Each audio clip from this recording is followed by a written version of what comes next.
Cyberpunk 2077 has one of the most extensive lists of clothing options and armor styles from almost any single-player RPG I've played up until today. In fact, despite how many legendaries we've covered here on this channel, I've recently come to realize that we barely even scratched the surface, and there are likely dozens of clothing sets and options still left for us to discover. Some of them might even remain as such for a very long time at the very least, but there is one set in particular that has always kind of been on everybody's minds, one that somehow managed to elude everybody all of this time, at least until today. Well, sort of, so let me explain. But for everybody who is uninitiated, this is going to be, of course, the Max TAC armor set. Longtime fans will probably remember this, but this was one of the first sets shown in the very first teaser that Cyberpunk had more than 8 years ago. It's even teased at the very start of the game and multiple times throughout it if you pay attention. At the very beginning of the story, for example, as V and Jackie head back to the apartment, this is the first time you get to see the Max TAC squad in full action, pretty much taking down effortlessly an entire gang of enemies. The same Max TAC force will also appear if you become too much of a threat and raise your wanted level too high, and you can definitely go head to head against them. But now the important question that we can, well, pretty much bring is, does the Max TAC armor even exist? Is it even possible to acquire in-game? And even more so, can players get a hold of it? Well, what if I told you that the answer to all of these questions is yes, and also no? Again, sort of, because that's why I wanted to make this video right here, so let me explain fully. Currently, not only is the Max TAC armor in the game, you can also equip it, you can apply it to your character. There are specific items, including the helmet, that you can directly equip on your character, and yeah, as you notice, it looks something like this. There is a slight problem though, which is why, again, I wanted to make this video and also kind of ask you guys for a little bit of help, because currently there's only one way to acquire the Max TAC suit, at least as far as I know, and that is unfortunately through using the mods, and more specifically the modding console that right now doesn't even work anymore on the current version of the game. So right now the task that you're seeing and all of the footage has been recorded on version 1.0 of the game, so basically only the day one patch that was released like what, half a month ago, and from that point on I've used the modding console that somehow still works with that version of the game, and with that I was able to actually add all of these into my inventory. By the way, they look something like this. It's made out of 3 pieces from what I was able to find, and of course you can also combine these to create some really interesting and impressive kind of results. For example, the result that you see in the thumbnail and in many of these shots doesn't actually use the full Max TAC multi-layered armor. In fact, it only uses the helmet, and pretty much everything else is a combination of the Netrunner suit, a punk vest that I'm pretty sure you can get in most of the shops, and then there's also the short shorts that look really well on the female V. In fact, I'm pretty sure you don't need the legendary variant that I have right here, which is kind of like the rocker pants, but you can also go with something different similar to these ones. So the result, in my opinion, right here is much better than the Max TAC armor in itself, but honestly, if you were to go with the armor too, it's not going to look too bad. In fact, the helmet is one of the best looking in the game. It is definitely really iconic. Like, when we talk iconic, this is the most iconic of them all, even though the item card might not say that. Even more so, the jacket looks quite impressive. It's one of the very few animated jackets, well, with the exception of the samurai replicas, but otherwise it's one of the coolest in the game. Now the problem is as follows. It's kind of like twofold. First of all, we don't really know how to find these yet, at least not until I show you these clues, so it's gonna make sense a bit later in the video. Second of all, it seems that the set is not yet fully finalized, so even though we might be able to get it right now through these means, maybe CD Projekt Red later on will eventually add this armor in the game.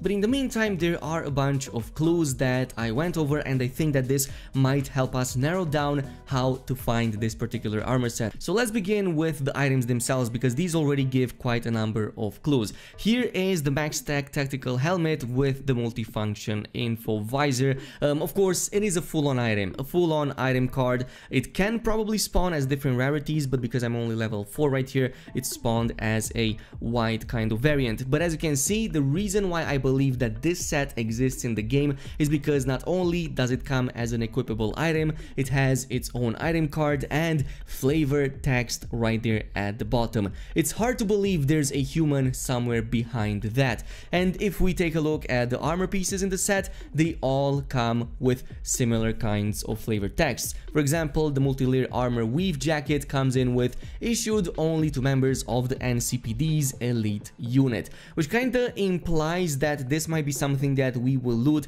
from dead NCPD bodies. If you remember the one that we covered a few days ago with the NCPD blue set, that was also something that for the most part we looted off dead NCPD bodies. So it's very likely that in this case, at least maybe the jacket could be something that we could loot from an NCPD officer that is somewhere in Night City or outside of Night City. Again, nobody knows, and I've been looking all over the place, but I simply cannot find this at all. The third and final piece, at least for now, is the heavy-duty max TAC cargo pants that look something like this. Pretty straightforward, in fact, brutally straightforward, much like their tactics. This is the first clue, by the way. The second clue comes from the actual item's data string. So let me give you the best example that I have right here, of course, with the Johnny Silverhand's attire that we get from the chipping in mission. We do know that that is a side job, and here is the data string for the 3 parts that you get in that particular side job. These include the shirt, the pants, and the shoes, and if you look at them, they all have something in common. That is, of course, that Q005 number right there in the middle of the item string. After asking around and checking other items, I've concluded the following. Q stands for side jobs, MQ stays for main quests, and SQ stands for side quests, as in the gigs, the ones that you get at the very bottom, the ones that are the fastest. Which kind of brings us to the next piece, and that is the data string for the max TAC armor, and it looks something like this. Again, all of them share one single common denominator in the middle of it, and that is that SQ030, which means that whatever this side quest is, we know now that it is a gig and it is number 30. And this is where kind of this video comes into play. If there's somebody out there who knows how to research these numbers, how to check the game files and see what the name or the result of this SQ030 might look like, please let me know down below or contact me via Twitter. Now, there is one disclaimer that I will give. Just because it says SQ30, it doesn't mean that it's the 30th quest that you get in the game. That's because, with very few exceptions, most of the gigs you get them randomly by just stumbling upon them, passing by or getting close to them, and then getting a call from the fixer in the area who gives you that idea of that side gig. So this is why I'm saying that that's probably not the direction you want to head into, but searching the data files for SQ030 has returned some results for me. Unfortunately, they are all scrambled, and I'm not really a data miner myself. I have no clue, no idea when it comes to these types of things, and that is why I wanted to request some help. Which kind of brings me to the last disclaimer, and that is, just because we found this data string for the actual side gig, it doesn't mean that we're also going to be able to get it in the first place anyway.